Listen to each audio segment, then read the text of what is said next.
do. I don't want your name, I ain't gonna picture nothing, I just want, Okay. this is just for my use only. Sure. Sure. So what do I need to do, on the 15th? Okay. Or what do I need to do prior to the 15th, because I think I'm supposed to quit taking my medication up to 72 hours before that, isn't That it? is correct. So my nurses will come in with the handout that explains all of that. Which medications to stop taking, which ones to continue to take. So they'll have all of that in that information for you. Okay, I mean, it's 3 days prior to surgery. okay, I've done already taken my flu shot and my COVID shot. Okay. I got proof of that. Good. I'm supposed to have a driver. You do need a driver. It's a same day procedure. You go home the same day. They call you the day before to let you know what time to arrive. So you won't know until the afternoon before. That's when they'll call you. So on the 15th is whenever I'll be told when to come in. Yes. What if they tell me to come in at 2 o'clock in the morning? Well, the earliest is going to be 5. Is there any way that I can put in for a request? Because I got about a 3-hour drive. I come all the way from Weakley County. Yeah, North I'll Jackson. tell you now. It's going to be morning. It will be early when they tell you to arrive. And the reason why they wait till the day before is there's always changes in the surgery schedule until that time. There's add-ons and all of that, so it's always changing. Now, if you want to say you prefer later in the day or that morning, later in the morning, I can tell Dr. Morris and he can plan for your case to be later in the morning. Okay. Is that what you would prefer? Yes, ma'am. Okay. Because all of them will be done. I mean, I'd say probably the latest arrival is 10 or 11. So Okay.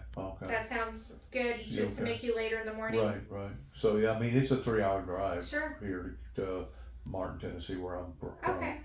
Unless there's a shorter way, I go through Paris and Dover. Yeah, I'm from Dover. I'm aware. Yeah, at least it's not the 2 lanes anymore. At least they widened it to the 4 lanes. They sure have. That's Yeah. a good thing. Yeah, when I was driving to college, it wasn't so. There was 2 Roads lanes. is a lot better, but I don't remember talking to you the last time I was here. You saw Dr. Morris last time. That's right. Mm-hmm. So you wasn't one of the ones that I was talking to? Mm-mm. Are you going to be? I'm his nurse practitioner. Okay, so you're going to be assisting. I'm not in the surgery. I run the clinic on this side of things. So I help with post-ops. I'll see you after surgery for your post-op visits and that kind of thing. I'm not in the OR. Do you know anything about what kind of surgery that I'm getting? Yeah, you're having a fusion of the ankle. Uh-huh. What that entails is an incision on the bottom of the ankle with a rod that goes straight up through the ankle and then screws holding things together. Okay. It will eliminate this motion. Right. Okay. But with the elimination of that motion, it also eliminates the pain of that ankle. And that's the goal. Right, that's the goal. Yeah. How long will it take before I can start putting any pressure on it, do you know? You will not put weight on it for the first 2 months. At all. At all. You'll have a boot for protection in case you do. Okay. And we understand when you're standing in one spot, right. We call it toe touch weight bearing, just kind of balancing. Okay. And that's okay. That's okay. But the more you can keep the weight off of it and allow it to fuse, the better. Okay. Do I need to drink anything, eat anything during my healing process? High protein is always recommended, so if you can make sure to just get enough protein. I started a calcium diet back about a month ago, taking calcium pills, which I probably should have been taking all along. And that's good for bone health as well. Yeah, that's good for bone health. Is there going to be a problem with me being a diabetic? So with your diabetes, oftentimes after surgery, the sugars go up. So it's just something to be aware of and watch that. But that's pretty common after surgery. Okay. Healing is always an issue too with having diabetes. Sometimes your incisions are more prone to infection. So it's always going to be important to monitor that, keep an eye on the way the incision's healing up. I got you. Okay. Are y'all going to give me pain medicine? 5 days after surgery, he gives you pain medication for 5 days. Okay. He also gives you gabapentin, which helps with the nerve pain. That's for the first 30 days. Okay. Okay. We find that the first 3 days are the hardest. So that first immediate time, 3 to 5 days after surgery, that's when we find that people need the pain medication. And afterwards, they're transitioning to ibuprofen, Tylenol, and the gabapentin is helping. I got you. Okay. I built me a wheelchair ramp, but it's been awful daggum hot this summer, so I had to pick and choose whenever I come out and done what I need to do. But I'd still like a little bit more, but I think I can finish that up between now and the surgery. Do you have a wheelchair?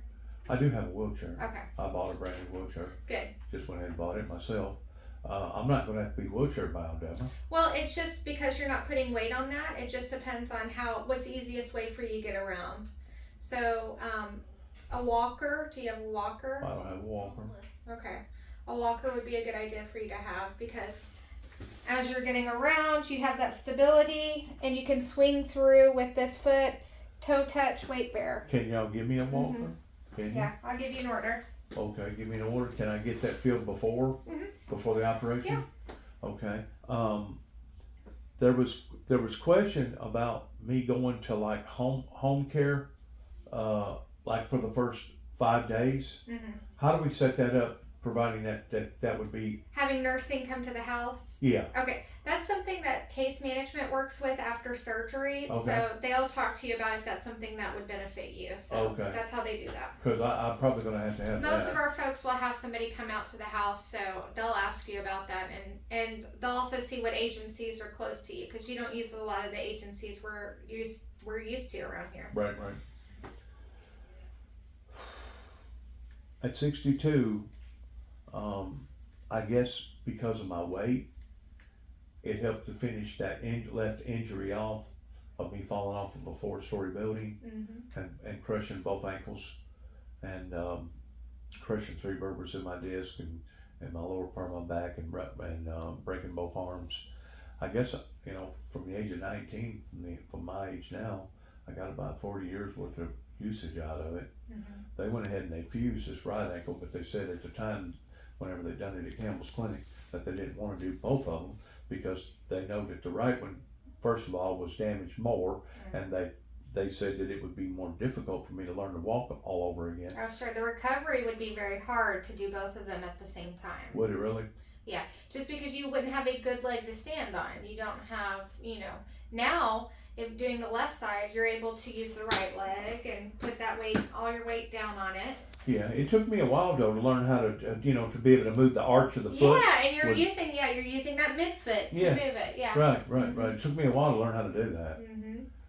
That's just part of going through the transformation. Yeah. It probably takes about 2 years to actually get adjusted to that. Hopefully it'll heal up, and hopefully I won't have no repercussions. But you said that I need to be real careful because I am diabetic, making sure that the wounds don't get infected. Have you had problem with wound healing in the past? No, not really. Okay.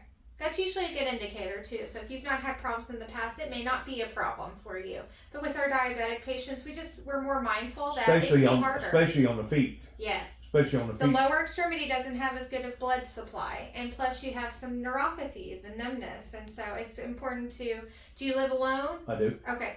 So whether you have a mirror set down where you can really visualize, because it's the bottom of your foot. Yeah. So you're not going to be able to just hike it up there and take a look. Right. So I'd have a mirror down there so you can really examine it. Okay. I have lost a little bit of weight. I was up to like 367.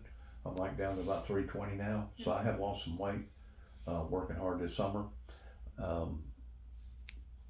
guess we pretty well covered the bases. Can I ask you a personal question? Okay. People my size, people my age, what's the odds of me having difficulty? Like just post-operatively? Yeah. I think probably the biggest concern that we see after this type of surgery is that sometimes the fusion takes longer to fuse, and then we start having problems with the hardware. We normally see this in patients who begin to weight bear sooner than they're supposed to. So it's very important that for that first 2 months, we're not walking on it. Okay. And that's a concern if you have increased weight, because that's more weight going down onto it. So we would have more of a chance for that hardware to fail. So that's the concern. Okay. Is hardware failure. So whether it starts to back out or it doesn't fuse. I got you. So I think if we're able to really give this the time to heal, and we monitor, we'll see you 2 weeks post-op, 6 weeks after that, looking at x-rays, seeing how things are healing. I don't mind coming back the 2 weeks after, but because it's such of a long drive, is there any way after I come back on the second week and it looks okay, everything looks to be okay, to transfer my case over to maybe my primary doctor? If your primary doctor is willing to do that, I will tell you after surgery, you have a 90-day period where your visits are covered. You have paid for them in your operative payment. So you are considered a 90-day post-op period. So you could come see us every week if you wanted to, and it would be covered. Really? And so that's why, that's a benefit to you anytime you have a surgery to have that post-operative window. So, there is benefit to seeing us. We would do x-rays at that 2-month mark. So, you'd see us at 2 weeks, and then it'd be 6 weeks later after that to come see us.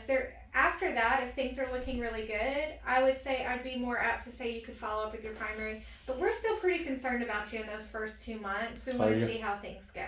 Oh, yeah? Yeah. So I'm not just a statistic to you.